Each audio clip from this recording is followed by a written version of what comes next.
Today, we are talking about how you can add extra income through freelancing. If you've ever wanted to dip your toe into entrepreneurship, or maybe you have had to pivot your business and you're looking for ways to create extra revenue, then freelancing may just be your answer. My guest today is Lisa Cumes, freelance copywriter and StoryBrand guide who has made multiple six figures over the past 2 years through freelancing. She has a passion for helping freelancers stop hustling and start building a thriving full-time business. We dig into so much in this episode, from her role as a mom and a business owner to the mental switch of taking your business seriously and what that can do for your results. So I cannot wait for you to hear my conversation with Lisa. Let's dig in.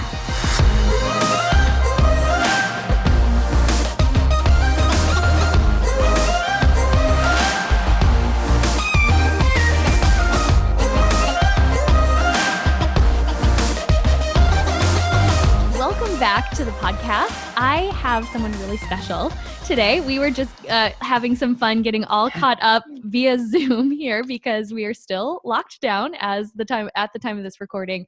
And this is a beautiful woman that I've had a chance to meet through my mastermind, which you guys hear me talk about a lot.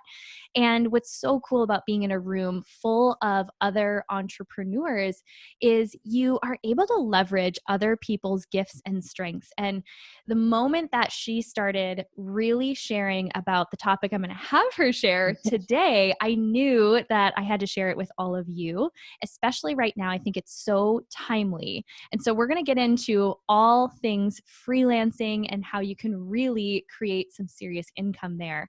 But first and foremost, Lisa, thanks for being here. Lindsay, I'm super excited to see you moving in kind of real life as much as it can be real life, and love that we can connect this way. So thank you for having me.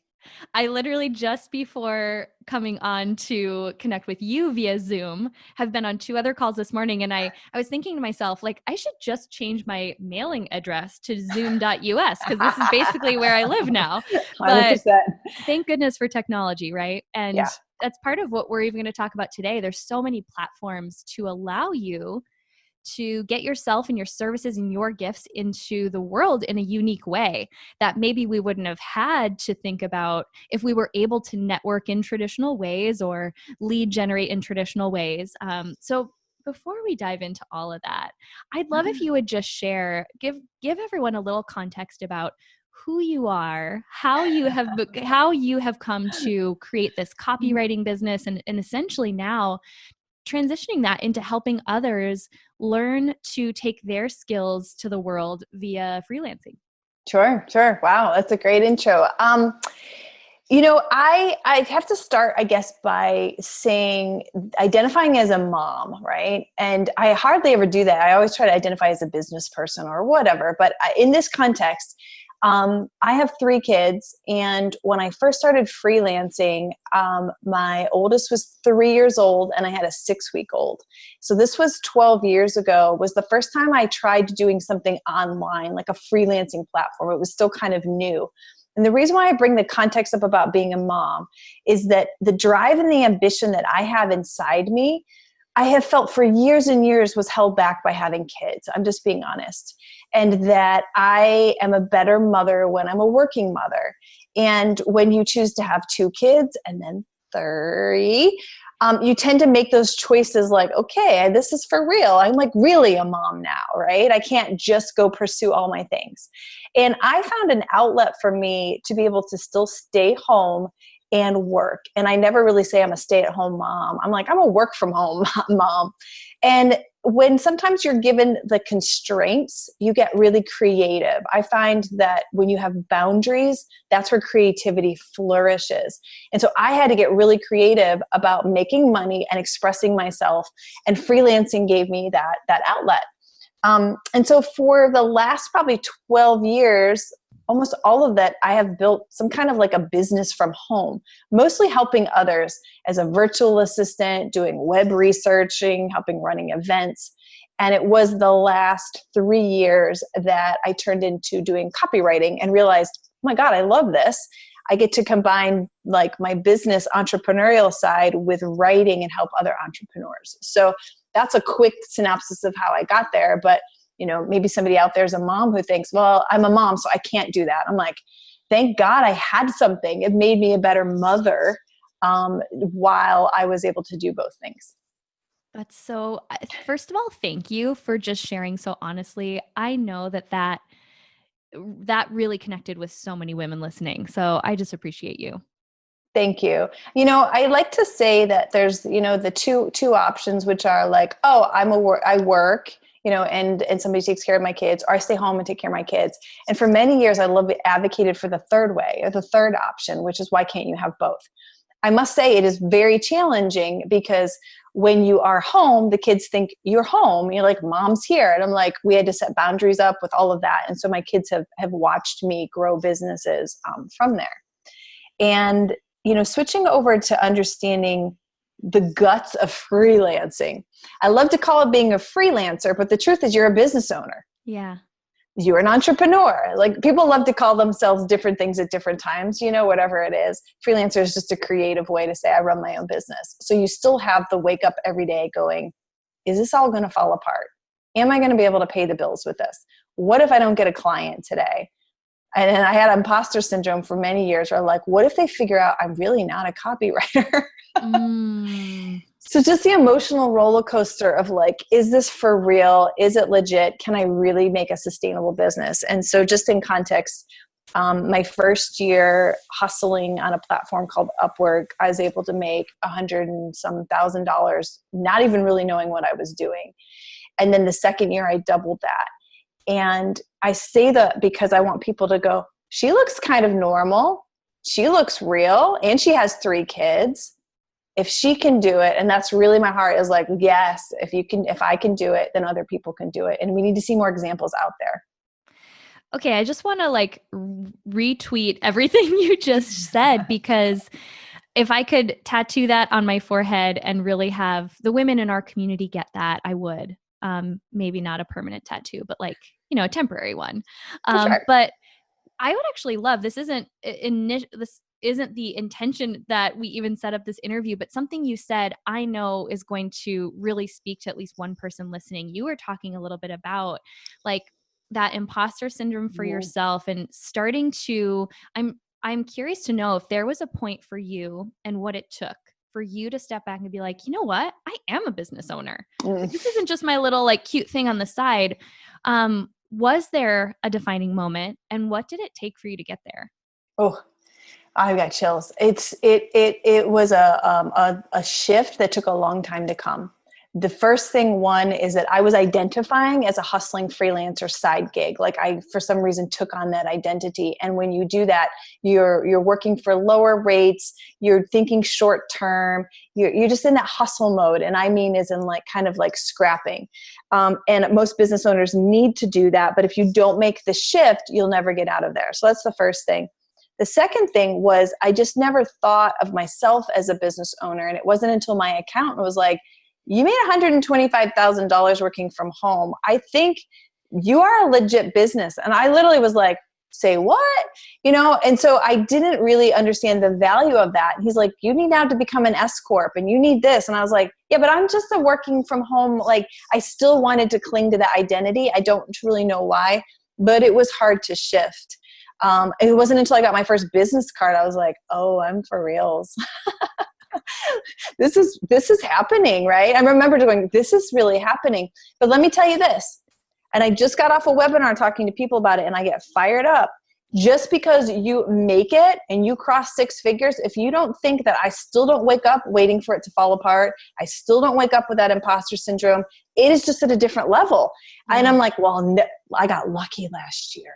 Oh, like, but it won't happen for me this year. I still get that feeling, and I've learned to live with it, to appreciate it, to remind me it keeps me hungry, and to never get too kind of big for my britches in a way. And so if you have that, be thankful, because that just means you're on the right path. I cannot agree more. It really, that set me free when I realized I didn't have to wait until that feeling diminished or went away, Yeah. but truly realize, and that's actually what inspired this entire community podcast event, is to share more stories like yours where people get that those of us that are doing things that might look impressive on social media or have, maybe taken a few steps beyond where you're at, we feel the same insecurity, fear, doubt that you feel, and actually to a bigger level, because as you grow, the fear kind of grows with you. I hate to say it, but I wish someone would have told me this when I was first starting. So right? here's the next level of that. As you grow, I brought on a team. And so this year I brought on a team of copywriters and with some web designers and stuff like that, which is really where I wanted to go. It's kind of where my mama bear heart goes, to like empowering more people. But now that pressure is even more. And not even that I put the pressure on, but I want so much for them. And I want for us to succeed together. So yeah, it just goes to another level. And again, I think it's okay. I just think it's when you are aware of it and you go, I'm going to use this to fuel me instead for it to be for fear. Yeah. Oh, this is so good. So valuable, and the perfect context, because so when I reached out to you and we wanted to set this up, it was actually before all of this craziness was really upon us. And I don't believe there are any accidents. I think we're having this conversation right now for a reason, because I look at it in two ways. Number one, those of us with existing businesses have had to pivot, not just in what we offer, but a lot of us have had to pivot in how we get it out there, which the approach that you teach people could be helpful for that. So for those of you listening who already have a business, I really hope this gets your wheels turning about some other places to gain visibility. Number two, I think it's cool when we find ourselves in these defining moments in life. I shared with you before we started recording, mine was back in 2008 when the last time we felt this real sense of economic uncertainty. I was in a job that I didn't love, and I finally started to ask myself some real tough questions. Do I see myself doing this forever? I at one time thought there was a lot of security here. Well, now I'm in the commercial construction industry. When construction has come to a halt, maybe, just maybe, I need a plan B. Yes. And it was because of that I started to even open my mind to creating something of my own, which, like you said, taking those first initial little baby steps, whether it's freelancing or, starting an Etsy store, starting a blog that you eventually monetize.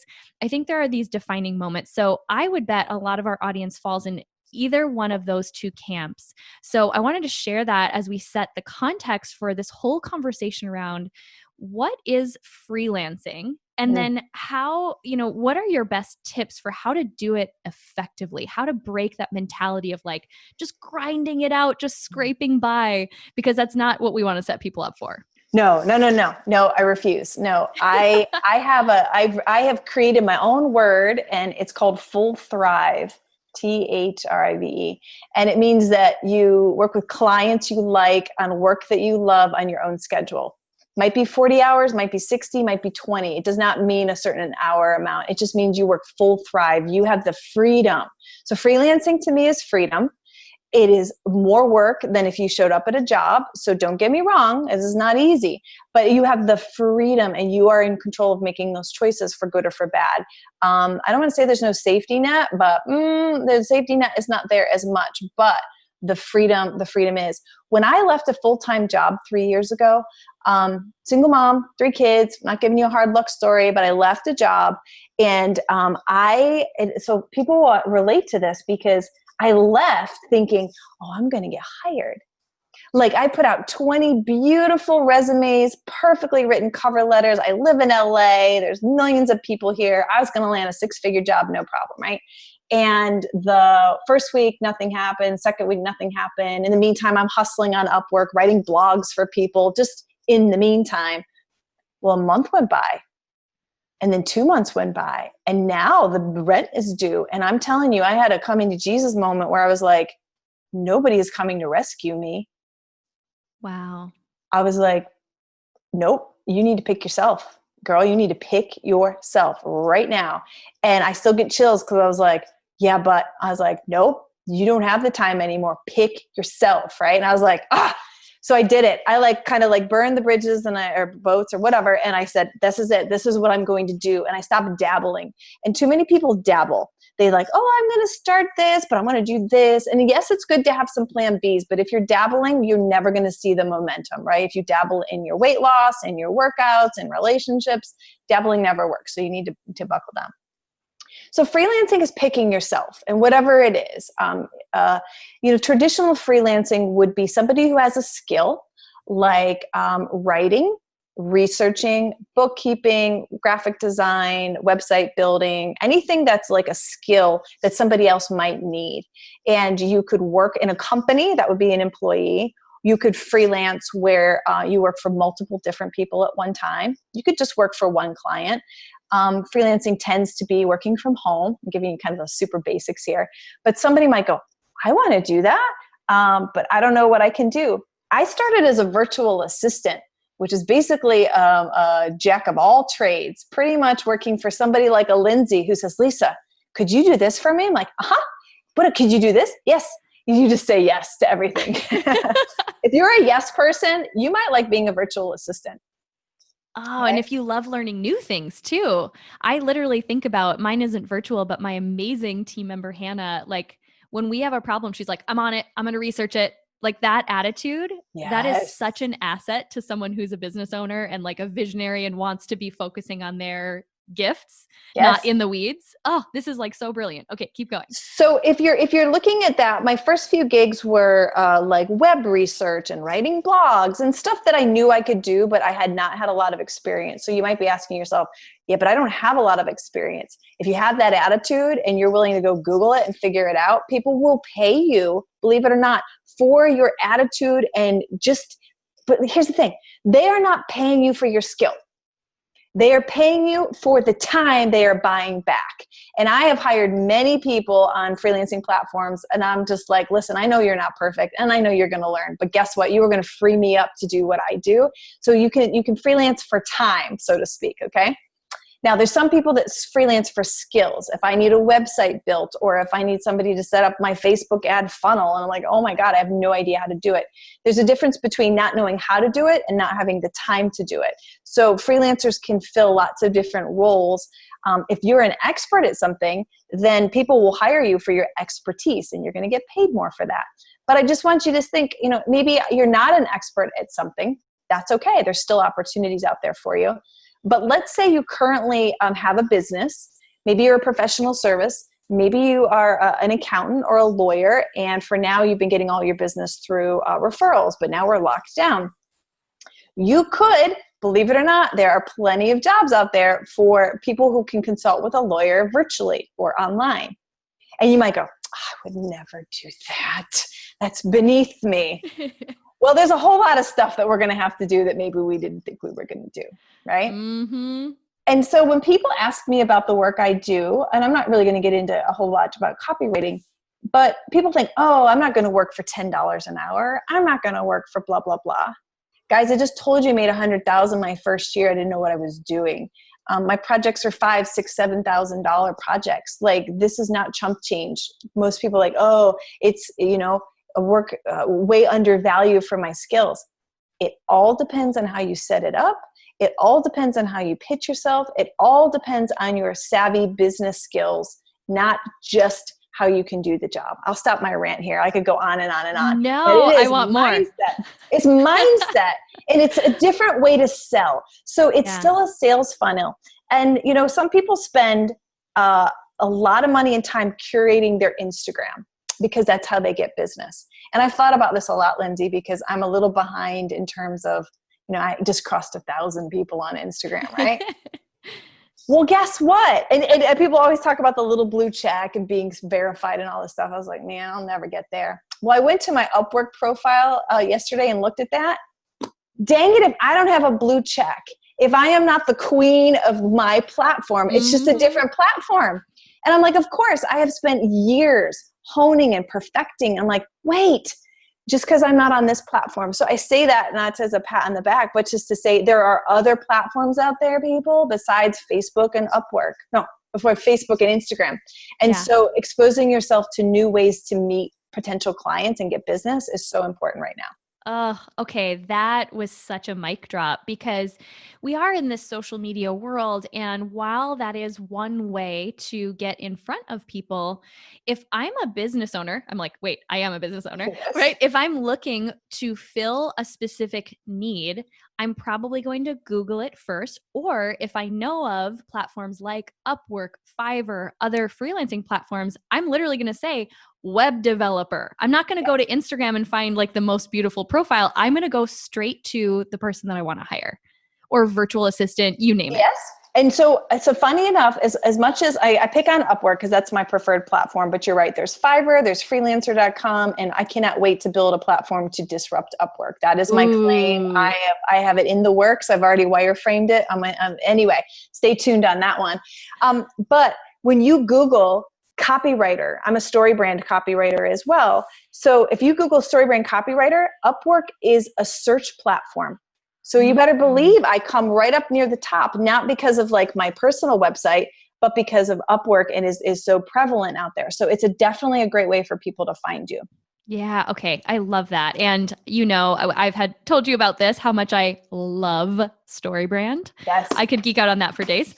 Here we go. Plug for the book. If you haven't read Building a StoryBrand, take that away from this episode. For sure. Yes. Okay. So maybe let's break this into those two subcategories that I was thinking about that might best relate to our listening audience. So let's start with, because we've already kind of touched a little bit on, for the person who is a business owner already, how they can rethink the strategy they're using to get in front of people using freelancing type platforms. So give me some examples of some of your people and I will on the fly really see if I can spin it quickly. Okay, cool. So I'm actually just going to think through some of the women that I work with more one-on-one. So let's say I'm a yoga instructor. Is there any place for me on a platform like that? So if you're a yoga instructor, my guess is that, well, it depends. If you're good at writing or anything like that, you could actually help other yoga instructors by doing a lot of writing or promotion or help them with their social media. And I know you might go, that's beneath me. I get it. That's fine. But you could leverage all of your knowledge by either supporting somebody who's going to pay you for your knowledge, right? The second would be or to write for publications. I cannot tell you how many publications are looking for writers, which would then give you exposure, right? There's other people that are looking for podcast guests. So you could go on there and talk about how you can speak to audiences about podcasts and things. Okay, I love that because that could relate to so many other industries. I'm thinking health coaches, people who have expertise in certain areas could position themselves as thought leaders, experts, writers. Yes. And you never know what that could lead to. That's so smart. I am so shocked at the amount of entrepreneurs that go on there and they're like, I'm writing a book about something, but I need somebody to write the book about it. I was like, are you not the expert? But they just know that writing books will make them money. And then they find experts to do the other stuff. Right. And I was like, there are so many crazy jobs out there. Like there's so many things that I'm like, wow, that's really fascinating. I got asked to host a podcast for somebody who didn't want to be the podcast person, but they wanted to set it all up and use their framework. And I was like, sign me up.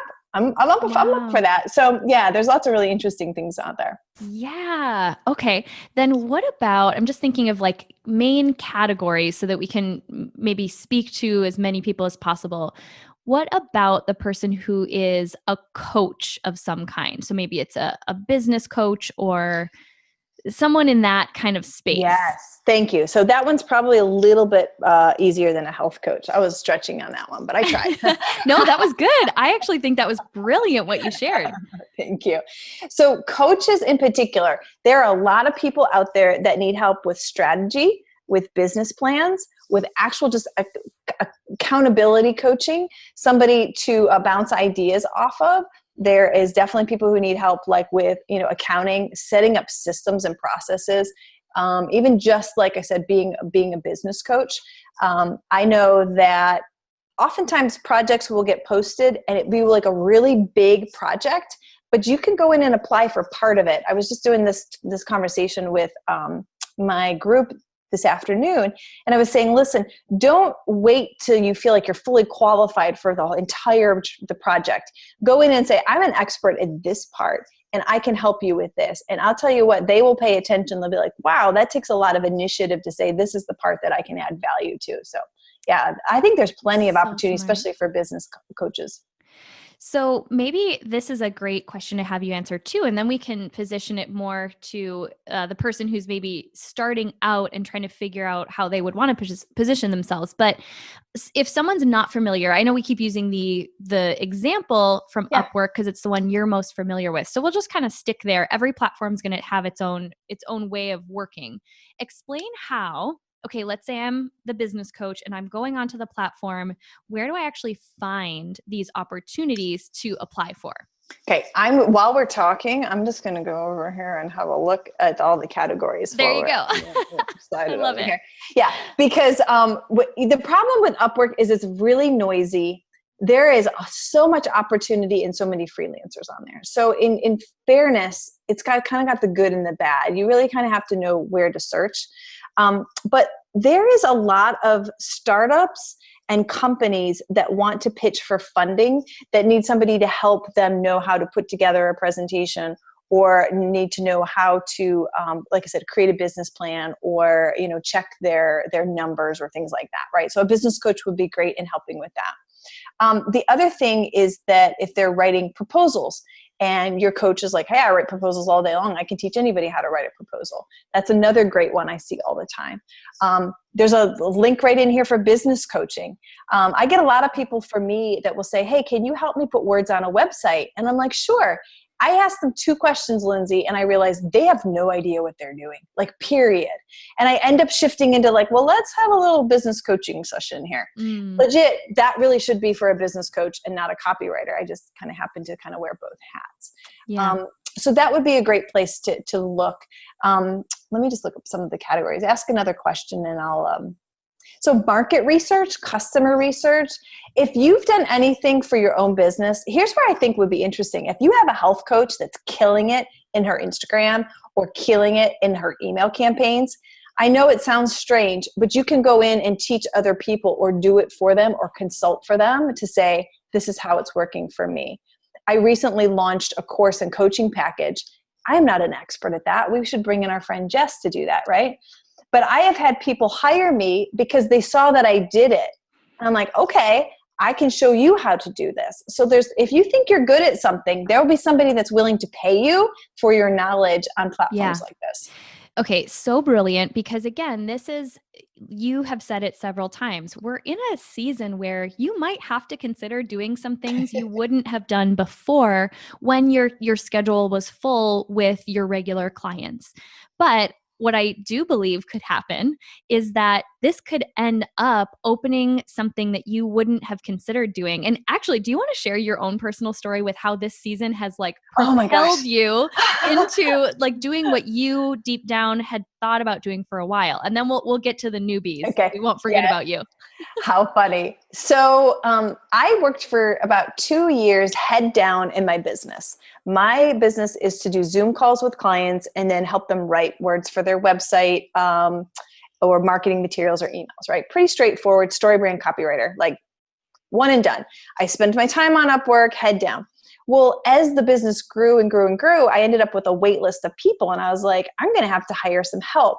So as I was interviewing other copywriters to come on board with me, I would tell them my story and they're like, how did you do that? How did you make 6 figures on Up? How did you? And I finally I was like, wow, I guess I kind of looked around. I was like, maybe I have figured this out. Oh my God. I lifted my head and I was like, I'm living the dream, basically.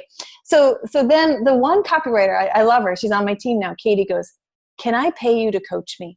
Can I pay you to show me how you did it? And I was like, literally the light bulb, but I was like, oh my God, this is a thing. Of course, I have processes, I have systems, I have mindsets. I can teach anybody to do this. And she was like, that's a thing. And I was like, this is a thing. So the copywriter coach was born. It originally was for helping copywriters, but I realized there's lots of types of writers and freelancers. And it's really not about how to be a good copywriter. It's about how to have the mindset in business, how to get clients, how to find the right clients, how to send proposals, like all the things. So I built out courses and a webinar. Like I have pages and pages of stuff here that I'm a creator. And, up until about January of this year, people were pretty good. They all had jobs. Nobody was looking for new ways to work. Nobody really wanted to be a freelancer. I'm sure everyone who's listening is like, I had it good till Christmas. And so I didn't really mess around with it too much because I was doing well in the copywriting business. Lo and behold, COVID shows up, people lose their jobs, and they're like, how do I do what you do from home? And I was like, oh my God, I built this thing. It was just sitting here. And so it was pretty easy to ignite. I had to bring on a couple people to help me kind of launch it, get bigger. And so I pivoted. I was like, I'm going to teach people how to. So if you know how to run a really great a health coach training program, go teach other people how to do it. And it's not as easy as that, but literally go, who could I teach? And there's always somebody 2 steps behind you that's willing to pay you for your knowledge. You don't have to think that this is a brand. Maybe take on coaching clients in that case. So that's how it's happened for me. And I am overwhelmed with the response of people that are like, this is exactly what I needed at this time.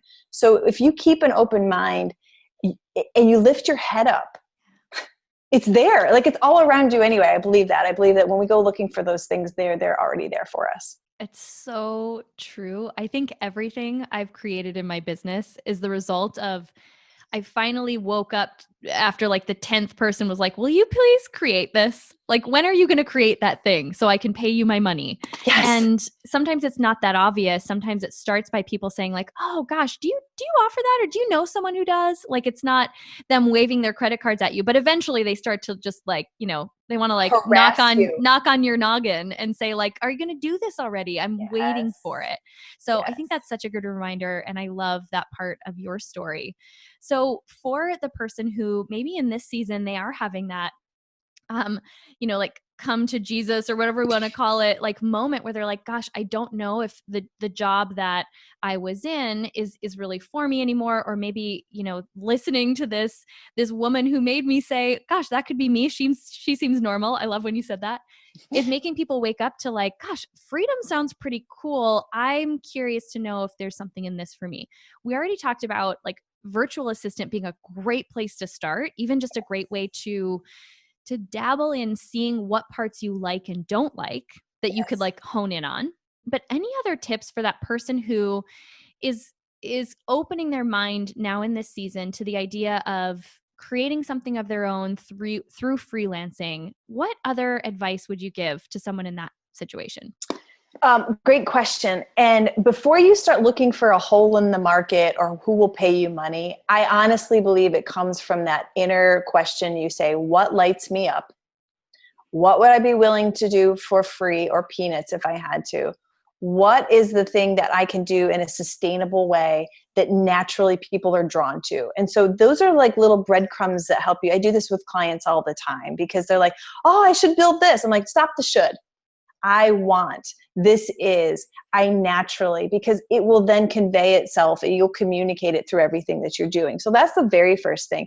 Give yourself permission to shift your identity, to go, if I got to do it all over again, which some of us need to do it all over again right now. What could I like dream just a little bit? Give yourself that little girl moment of like, what was I good at when I was a kid? That kind of a thing.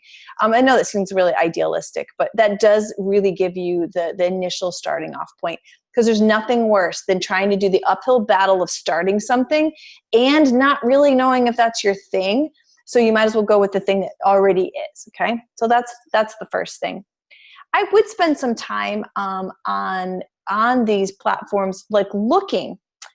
It's funny because the way you position yourself may not be the words other people are looking for. So just because you say, not many people are looking for copywriters. Like, what the heck is a copywriter? They're like, I'm trying to build a website and I'm so confused and I don't know what to say. I'm like, oh, I can help you with that. So you need to not label or title yourself so much into something and make people fit into that. Just go, how do I help? What looks interesting to me? Like, where could I would love to do this.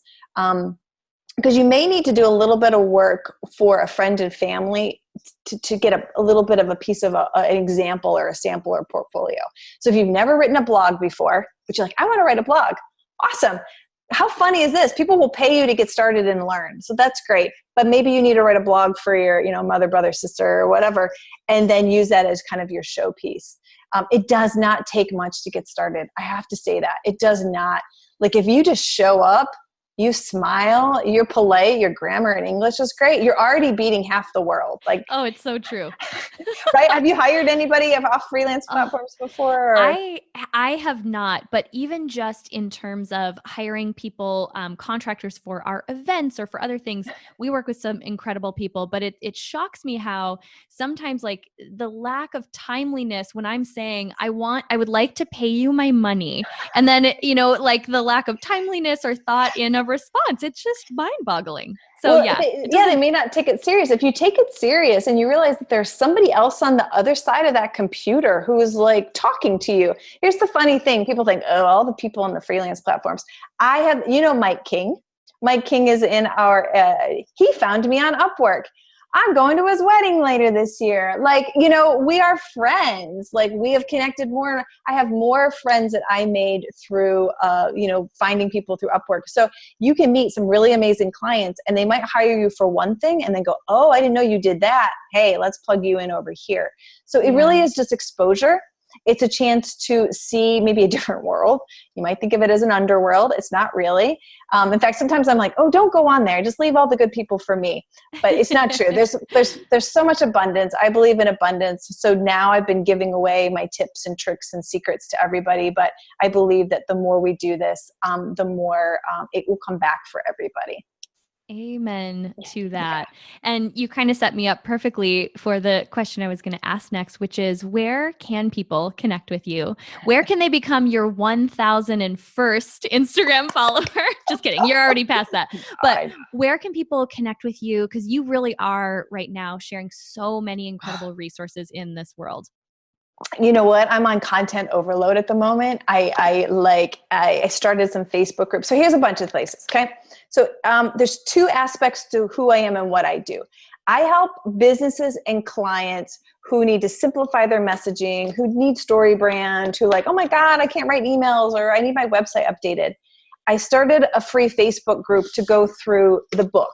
This is the other book that he wrote, the Marketing Made Simple. That one, we're having a ton of conversation about your one-liner and your websites and your lead generator. So if you are a business owner and you are currently wanting to work on your business, join that one. It's called Marketing Made Simple. We can drop the link in somewhere, I'm sure. We'll put the links in the show That'll notes. just help you work on your business. That is like free and easy and all the fun stuff.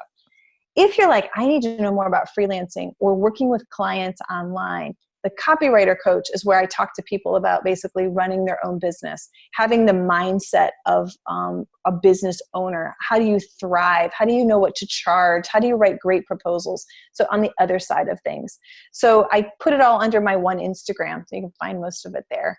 And you can just reach out to me via email and I'll plug you in where you need to go. So. Okay, awesome. And we'll make sure to link all of that for you so that you can find it easily. Yeah. And I guess the last question I have, this is one that I've been having so much fun asking our podcast guests and hearing, especially in this season, what their answers are, because I'm a big believer in owning how great we really are. And that's one of the things that's the toughest for me, to be quite honest. So what is a moment? We just call it your powerhouse moment, but a moment in the last week or two, or just in this season where whether you acknowledged it at the time or not, you can look back now and be like, you know what? I was a total powerhouse in that moment. And it could be anything big or small, business related or not. I'll tell you what it is. I have it because I keep looking back and I was like, how did I know how to do that? Like, why did that happen? I do believe that I am a big into this year is my year of really getting deep into my meditations and clearing out the noise and just like listening and being able to be in touch with like the nudges and the hints and like, you should do this. And I was like, oh no, that doesn't make any sense. COVID hit, everybody got in lockdown.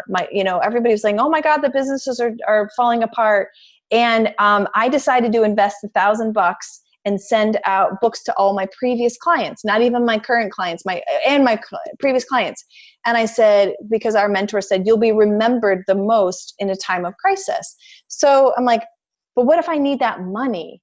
Like, what if I need the money? And it was right at the beginning. And I was like, I'm going to do it. So dropped $1,000 at a time where everybody was supposed to hold on to their cash. And can I tell you what? I have gotten back over $10,000 in the last few weeks from that one investment, and it's long tail. I've had people reach out and say that is the most generous thing to do at a time. And I was like, I did not even do it for all of that. I just said, you know what? They paid me a lot of money. I can send them a $20 book and just say thank you. And hey, I know it's really hard right now. And so that was a badass move that is now paying off that I didn't think about it. And let me just encourage anybody who's listening, instead of shrinking back, lean in. Like, be more generous right now, even if it hurts, because people will remember you now for what you did in a time that was not required and where everybody's kind of like going away. So you can reach back to previous clients, give them valuable resources, set up free calls with them that you're like, they have to pay for this. Like, not right now, they don't. And you watch if it does not pay you back, and you don't do it for that reason. But being generous now is probably the best investment you can make for building a business that's going to thrive. Okay. I feel like, again, I'm going to go back and listen to our conversation over and over because you gave so much value. Lisa, thank you so much for being here. Thank you, Lindsay.